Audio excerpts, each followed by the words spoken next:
क्या आप जानते हैं कि बर्तानिया का सबसे बड़ा कातिल 5 साल तक पुलिस को बेवकूफ बनाता रहा?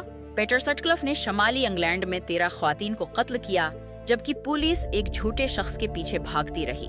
असल कातिल ने खत और किस्ट टीप भेजे थे, जिनमें वो अपने आप को संडरलैंड का बाशिंदा बता रहा था। इस झूठी जारडी लहजे वाली आवाज ने पुलिस को बरसों तक गलत रास्ते पर भटकाया। इस दौरान सटक्लिफ अपने हथौड़े और चाकू से यॉर्कशायर और मैनचेस्टर की औरतों पर हमले करता रहा। उसकी गिरफ्तारी एक मामूली पुलिस चीकंग के दौरान हुई, जब अफसरों ने देखा कि वो जाली नंबर प्लेट लगाकर गाड़ी चला रहा था। इस झूठी ऑडियो सबूत पर इन्हिसार बरतानवी पुलिस की तारीख की सबसे बड़ी नाकामी बनी।